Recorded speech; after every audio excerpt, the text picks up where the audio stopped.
Ukraine ने ये वाला हमला करके दुनिया को चौंका दिया है। किसी ने नहीं सोचा था कि ड्रोन का उपयोग ऐसे हो सकता है। यूक्रेन की सीमा से रूस के अंदर 1800 किलोमीटर तक, कुछ अखबार तो ये कवर कर रहे हैं कि बॉर्डर से 4000 किलोमीटर की दूरी तक भी एयर बेस को निशाना बनाया गया। तरीका क्या रखा इन्होंने जिसकी वजह से पूरी दुनिया सरप्राइज्ड है? वो तरीका ये था कि ये फाइटर जेट के ऊपर जाकर के ड्रोन खुद से एक गोला लेके गया, वहीं गोला फेंका और खुद तबाह हो गया। कि ट्रकों में भर के ड्रोन भेजे, ट्रकों में ड्रोन गए, उन ट्रकों के ड्रोन जो भर के गए थे वो ऊपर से छत खुल करके उसमें से ड्रोन निकले और निकल करके पूरी तरह जाकर के जहाजों पर गिरना शुरू कर दिए। पर आप लाइव तस्वीरें देखिए, हो सकता है YouTube थोड़ी देर बाद इस वीडियो को पूरी तरह से चलने से रोक दे कि ये कोई फाइटर जेट है। इस फाइटर जेट के ऊपर से ड्रोन उड़कर जाता है और उड़कर के उस ड्रोन ने इस तरह से उड़ते हुए फाइटर जेट को निशाना बनाना शुरू किया। तरीका क्या रखा इन्होंने जिसकी वजह से पूरी दुनिया सरप्राइज्ड है? वो तरीका ये था कि ये फाइटर जेट के ऊपर जाकर के ड्रोन खुद से एक गोला लेके गया, वहीं गोला फेंका और खुद तबाह हो गया। अब आप पूछेंगे कितने ड्रोन थे, कहां कहां फेंक दिए? कहा जा रहा है कि यूक्रेन की सीमा से रूस के अंदर 1800 किलोमीटर तक, कुछ अखबार तो ये कवर कर रहे हैं कि बॉर्डर से 4000 किलोमीटर की दूरी तक भी एयर बेस को निशाना बनाया गया है। फिर दूसरा सवाल बनेगा कि इतना दूर तक अगर निशाना बना रहा है तो यहां तक ड्रोन पहुंच कैसे गया? भाई बड़ा लॉजिकल सा सवाल है कि रूस और यूक्रेन की सीमा में यूक्रेन के पास ऐसा सामर्थ्य नहीं था कि वो अंदर घुस के हमला कर सके। ऐसे में इसने ड्रोन का सहारा लिया। लेकिन ड्रोन सीमा से 1800 किलोमीटर दूर कैसे जा सकता है? जैसे अभी भारत पाकिस्तान का जब कॉन्फ्लिक्ट हुआ था उस समय पर पाकिस्तानी ड्रोन भारत में आ रहे थे बॉर्डर से उड़ करके, और हम उनको वहीं के वहीं उड़ा दे रहे थे। ऐसे में बड़ा सवाल यह है कि ऐसे कौन से ड्रोन आ गए जो 1800 किलोमीटर तक चल जा रहे हैं? तो आपको जानकर आश्चर्य होगा, इन लोगों ने इतने छोटे छोटे से ड्रोन उड़ाए थे। इतने छोटे से ड्रोन 1800 किलोमीटर तो जा नहीं सकते, तो फिर क्या था? इन्होंने भाई साहब तगड़ा कमाल किया। इन्होंने ये किया कि ट्रकों में भर के ड्रोन भेजे, ट्रकों में ड्रोन गए, उन ट्रकों के ड्रोन जो भर के गए थे वो ऊपर से छत खुल करके उसमें से ड्रोन निकले और निकल करके पूरी तरह जाकर के जहाजों पर गिरना शुरू कर दिए। अब आप पूछेंगे तो कोई फिल्मी सीन सा लग रहा है। बिल्कुल फिल्मी सीन है जिसको देखकर एक पल के लिए संभवतः आप लोग यकीन ना करें कि बॉर्डर से इतना दूर ओलन्या, इवानोना, डायागिलोव और बेलाया, ये बेलाया तो 4000 किलोमीटर दूर तक बताया जा रहा है यूक्रेन की सीमा से। इन सीमाओं तक जाकर के ये फाइटर जेट्स के ऊपर फटे थे। ठीक है, यहां पर तस्वीरें कुछ इस तरह से निकल कर आ रही हैं कि यूक्रेन से मतलब जो नजदीक थे और दूर तक भी थे, तो दूर तक इन्होंने 4000 किलोमीटर तक मार की है। ये कुछ डेटा निकल कर आ रहा है। अब आपके सामने कुछ वीडियो दिखाता हूं मैं। यहां पर कुछ ऐसा हो रहा है कि ये ड्रोन उड़ रहा है, यहां पर ये फाइटर जेट खड़ा है। असल में ये जो फाइटर जेट है ना, ये फाइटर जेट ना होकर बॉम्बर है। बॉम्बर से मतलब है ये बॉम्ब गिराने के काम आता था यूक्रेन के ऊपर। रूस इन्हीं बॉम्बर से जाकर यूक्रेन पर बॉम्ब गिराता था। इसने इन बॉम्बरों को ही उड़ा दिया। अब आप पूछेंगे कि भाई ऐसे बॉम्बर उड़ाने की खबर कितनी बड़ी खबर हो सकती है, मतलब कैसे कौन से वाले बॉम्बर मार गिराए जो हवाई जहाज थे? तो कहा जा रहा है कि यहां पर A-50, Tu-95 और Tu-22 नाम के जो बॉम्बर्स हैं ना, उनको मार गिराया गया है। ये जो A-50 नाम का बॉम्बर है ये रूस के पास खुद ही 10 है संख्या में, मतलब ये बहुत ही उन्नत किस्म का है। रूस ने खुद भी इनको 10 की संख्या में बनाया हुआ है। इन बॉम्बर्स को, जो बॉम्बर्स जाकर रूस पर बॉम्ब गिराते और यूक्रेन पर बॉम्ब गिराते थे, उनको इन ड्रोन से मार गिराया गया है। ऐसी अपडेटेड जानकारी यहां पर आ रही है। आपके सामने यहां पर कुछ इस तरह की तस्वीरें आ रही हैं। अब आपके दिमाग में बहुत सारे प्रश्न खड़े हो गए होंगे। पहला प्रश्न तो यही कि भाई यूक्रेन से रूस तक ट्रक भी कैसे गया? क्या रूस की सिक्योरिटी एजेंसी फ्लॉप मार गई थी क्या? नंबर एक। नंबर दूसरा, ट्रक से ऑपरेट कौन कर रहा था? अगर ट्रक से ड्रोन निकलकर जा रहा है हवा में उड़ते हुए एयरफील्ड पर जाकर गिरने के लिए, तो ऑपरेट कौन कर रहा था? और तीसरा, रूस की इतनी बड़ी सुरक्षा एजेंसी के बारे में हम कहते हैं कि इनके पास S-400 है, 300 है, 500 है, वो सब क्या कर रहे थे? एक एक करके सारों का जवाब सुनते हैं। हमारे चैनल पर आप लोग बहुत दिनों से हमारी खबरें सुन रहे हैं, उसके बावजूद भी आधे से ज्यादा लोग ऐसे हैं जिन्होंने चैनल सब्सक्राइब नहीं किया हुआ है। सब्सक्राइब कर लीजिए। नंबर एक, इन्होंने ट्रक को स्मगलिंग करके अंदर पहुंचाया था। अब आप पूछेंगे क्या रूस के अंदर स्मगलिंग? जी हां, करप्ट हर देश के अंदर लोग होते हैं, देशद्रोही हर देश के अंदर होते हैं। ऐसे ही रूस के कुछ लोगों को इन्होंने रिश्वत देकर के या किसी भी तरीके से पिछले 1.5 सालों से एक एक करके सामान को अंदर पहुंचाया था, अंदर पहुंचाया। नंबर दूसरा काम, ट्रकों को इस प्रकार से सिखाया गया था कि यहां से उड़ने वाले ड्रोन पूरी तरह आर्टिफिशियल इंटेलिजेंस से निकलकर जा रहे थे। ये सारे के सारे ड्रोन दूर से ऑर्डर पा रहे थे, इनको ऑर्डर दिया जा रहा था, इनको अगर कोई चेक करता तो ट्रक के अंदर ही इन्हें फ्लैट बॉक्सेस में भरकर रखा हुआ था।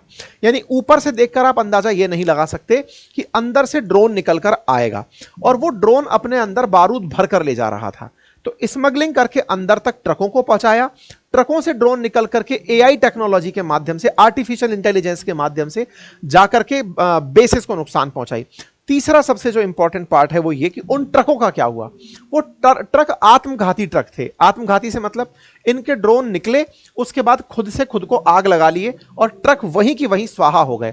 तो आज मैं आपको वो तस्वीरें भी दिखाऊंगा जहां पर ट्रक तबाह हुए दिख रहे हैं। तो देखो ये तो सारे बॉम्बर्स में आग लगती हुई है जो दूर से आपको दिखाई दे रही है तस्वीरों के अंदर कि किस तरह से एयर बेसिस पर आग लगी पड़ी है। ठीक है, यहां पर जैसे ये बॉम्बर है, इसके ऊपर ड्रोन जा रहा है, ड्रोन जाकर के बिल्कुल नजदीक जाकर के इसी में फट जा रहा है। तो इस तरह से यहां पर आप कीव इनसाइडर का देख सकते हैं कि क्या हुआ है। और यह काम करने में कोई और नहीं, यूक्रेन की फोर्सेस ने ही काम किया है। देखिए ये यूक्रेन के द्वारा ही सारा काम किया गया है। इस तरह से इनके बॉम्बर्स को नुकसान पहुंचाया गया। किसी भी देश के लिए, विशेष रूप से रूस जैसे देश के लिए, जो दुनिया में इस बात के लिए अपनी पहचान बनाता है कि उसकी खुफिया एजेंसी सबसे ज्यादा तेज है। नंबर दूसरा, क्योंकि पुतिन खुद खुफिया सर्विसेज में नौकरी कर चुके हैं। दूसरा, उनका इंटरनल डिफेंस सिस्टम बहुत मजबूत है, ड्रोन हमलों को वो काउंटर कर सकते हैं। सोचिए, एयरबेस के बाहर ले जाकर ट्रक खड़ा किया गया, ट्रक से ड्रोन निकलकर गया और एयरबेस के अंदर जाकर के बमगोले फोड़ दिया। यह दुनिया के लिए एक बहुत बड़ी चिंता का विषय भी बन चुका है। अब दुनिया भर में जितने भी एयरबेसेस हैं वो इस घटना के बाद में, क्योंकि जैसे पहले पेजर हमला जब हुआ था, उस पेजर हमले ने पूरी दुनिया को चौंका दिया था, हिजबुल्लाह के ऊपर जो पेजर हमला इजराइल ने किया था, ऐसे ही यूक्रेन ने यह वाला हमला करके दुनिया को चौंका दिया है। किसी ने नहीं सोचा था कि ड्रोन का उपयोग ऐसे हो सकता है। यूक्रेन की एक यूनिट है जिसका नाम है SBU ऑपरेशन, उसने इस घटना का नाम WEB वेब ऑपरेशन नाम दिया था। और इस वेब ऑपरेशन में इनका मानना है कि 41 हमने रशियन जो एयरक्राफ्ट हैं उनको आज मार गिराया है। जेलेंस्की खुद इस मिशन को लंबे समय से ऑर्गेनाइज कर रहे थे। अब देखिए, मतलब इसकी पूरी प्लानिंग जेलेंस्की के द्वारा की जा रही थी। यहां पर ये ट्रक की तस्वीरें दिखाई गई हैं। ट्रक के अंदर का भाव कुछ इस तरह से है। आप ट्रक में जब अंदर घुसेंगे तो आपको ये केवल और केवल अंदर से खाली ट्रक दिखेगा। उसमें कुछ इस तरह के बॉक्सेस लगे हुए हैं। इन बॉक्सेस के ऊपर से ढक्कन हटता है और उनके अंदर इस तरह से ड्रम रखे मिलते हैं। ये जो यहां से ऊपर के स्लाइड्स हटने वाली चीज भी थी, ये हटने वाला जो काम है ये भी मोबाइल ऑपरेटेड था, दूर से ऑपरेट किया जा रहा था। यहां से ये खुलते और इनमें से ड्रोन निकलते। आप विचार करिए कितने किलोमीटर दूर से यूक्रेन इन कठिन परिस्थितियों में भी इस पूरी घटना को अंजाम देने का ट्राई कर रहा था। मतलब आज 1800 किलोमीटर दूर ऑपरेशन हुआ है, इसकी तैयारियां 1.5 साल से चल रही थी। इसका मतलब इस पूरे कार्यक्रम को उन्होंने बड़े ही गुप्त रूप से किया। रूसी सेना इस बात को नहीं पहचान पाई। इंटरेस्टिंग बात यह भी थी कि यहां पर ट्रक को इस तरह से डिजाइन किया हुआ था कि अगर आप अनवांटेड हैं या फिर आपको नहीं चाहते थे इस ट्रक में होना, ट्रक को ये लगा कि कुछ संदिग्ध है, तो ये खुद से ड्रोन रखे रखे पे मर जा रहा था। तो इस तरह से इस ड्रोन ने कारनामे किए। ये ड्रोन के आप नंबर्स देख सकते हैं, किस तरह से ड्रोन भर भर के यहां पर पहुंचाए गए। ये वो ट्रक्स हैं जो खड़े कर दिए गए थे। इन्हीं ट्रक्स में से इस तरह से सामान निकल करके उड़ करके बॉम्बर्स, देखिए ये एक ट्रक है, ट्रक में से ये ड्रोन निकला और ये जाकर के बगल में तो आग लगा आया ही था, अब कहीं और गया है और कहीं जाकर के आग लगाएगा। अब आप पूछेंगे क्या लोग देख नहीं रहे थे क्या कि ये क्या हो रहा है, किस तरह से हो रहा है? बिल्कुल देख रहे थे। ट्रकों को इस तरह से अपने में से ड्रोन निकालते हुए लोग देख भी रहे थे और कुछ लोगों ने ट्राई भी किया, जो रूस के मतलब अपने लोग थे, कि इसको जाकर रोकें, लेकिन यहां पर ये खुद से ही अपने अंदर आग लगा ले रहे थे। ये देखिए, ये ब्लास्ट होते हुए आपको दिख रहा है कि यहां पर ट्रक के अंदर खुद से ही ब्लास्ट हो रहा है। यानी कि ट्रक को स्वतः ही आत्मघाती रूप से समाप्त करने की ट्रेनिंग दी गई थी और ये ट्रक स्वतः ही आग से खाक हो रहे हैं। ये बहुत सारे ट्रक्स आपको तस्वीरों के अंदर दिखाई दे रहे हैं किस तरह से यहां पर घटना हो रही है। कुछ एक दृश्य ऐसे देखने को मिले जहां पर ट्रक को रोकने के लिए कुछ मतलब जो लोकल्स हैं उन्होंने अंदर ही एंट्री कर दी ट्रक को रोकने के लिए, तो लोकल को देखते ही ट्रक दूर से फट पड़ा है। इस तरह से यहां पर चीजें निकल कर आ रही हैं। ये तस्वीरें हैं आपके सामने। और इस हमले में जो बेलाया नामक एयरबेस है जो बहुत दूर था, वहां पर A-50 नाम का रेयर विमान खड़ा था जिसको इन्होंने मार गिराया है। और यूक्रेन ने बाकायदा साफ कहा है कि अगर रूस नहीं रुकता है तो हम ऐसे हमले और ज्यादा करेंगे। ठीक है, इस तरह के हमले करके बाकायदा इन्होंने अपनी तरफ से चीजों को डिक्लेयर कर दिया। यहां पर आप लाइव तस्वीरें देखिए। हो सकता है यूट्यूब थोड़ी देर बाद इस वीडियो को पूरी तरह से चलने से रोक दे, लेकिन घटना हुई है तो आप देख लीजिए, बाद में देखा जाएगा जो भी होगा। इधर देखिए, ये यहां पर ये गया और ये आदमी आपको दिखाई दे रहा है, ये रहा, ये अंदर घुसा और घुसते ही ये ब्लास्ट हो गया।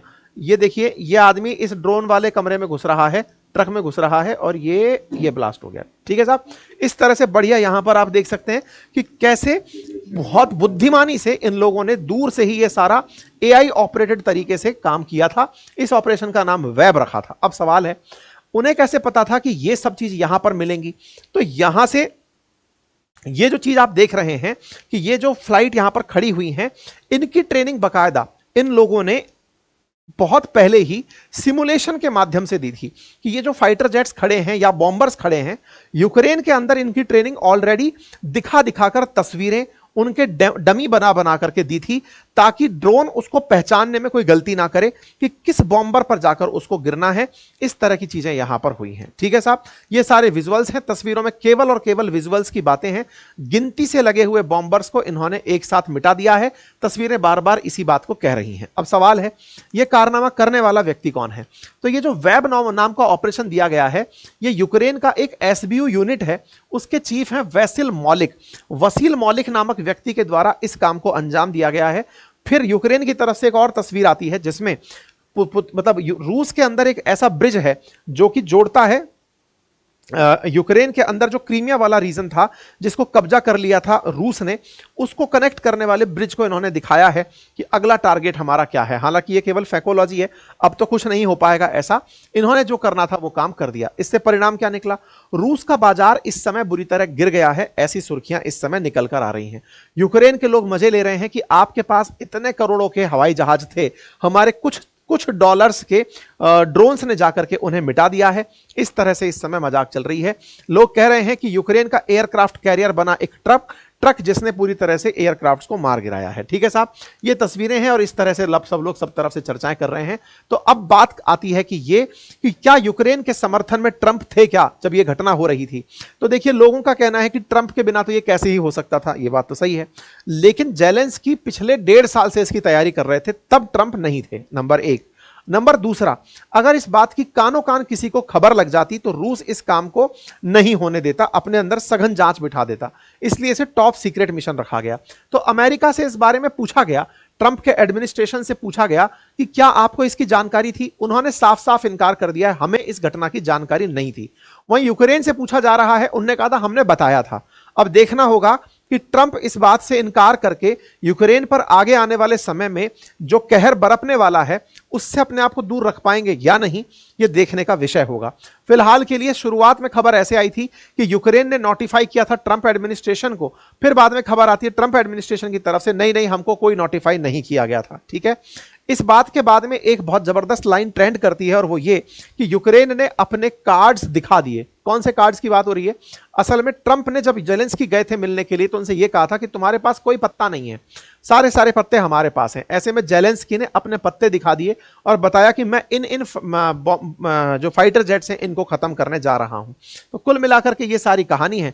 अपडेट मैंने पूरी तरह से आपको दे दिया है। अब जानकारी के रूप में अपडेट देंगे जब पुतिन यूक्रेन के ऊपर कोई बदले की कार्रवाई करेंगे। पुतिन को इतना उकसाया जो जा रहा है, हो सकता है कि इस उकसावे की कार्रवाई में यूक्रेन का बहुत ज्यादा नुकसान हो जाए। रूस का नुकसान मॉनिटरी ज्यादा हुआ है, वो बाकी सब चीजें डेवलप कर लेगा, लेकिन भविष्य में रूस के कारण जो यूक्रेन का नुकसान होगा उसके लिए पूरी दुनिया के अंदर फिर से हू एंड क्राई देखने को मिल सकती है। कि ये सेशन थोड़ी ही देर में यूट्यूब द्वारा रेस्ट्रिक्ट कर दिया जाएगा, क्योंकि मैंने इसमें आपको कुछ लाइव बॉम्ब चलाते हुए दिखाए हैं जो यूट्यूब पॉलिसी के हिसाब से शायद ठीक नहीं है। ऐसे में आपके द्वारा चैनल को सब्सक्राइब करना, अपना सपोर्ट देना, यही हमारे लिए सबसे ऊपर होता है, क्योंकि इस चैनल के व्यू की वजह से जो कमाई होनी है वो इसके बाद अब नहीं हो पाएगी। ठीक है।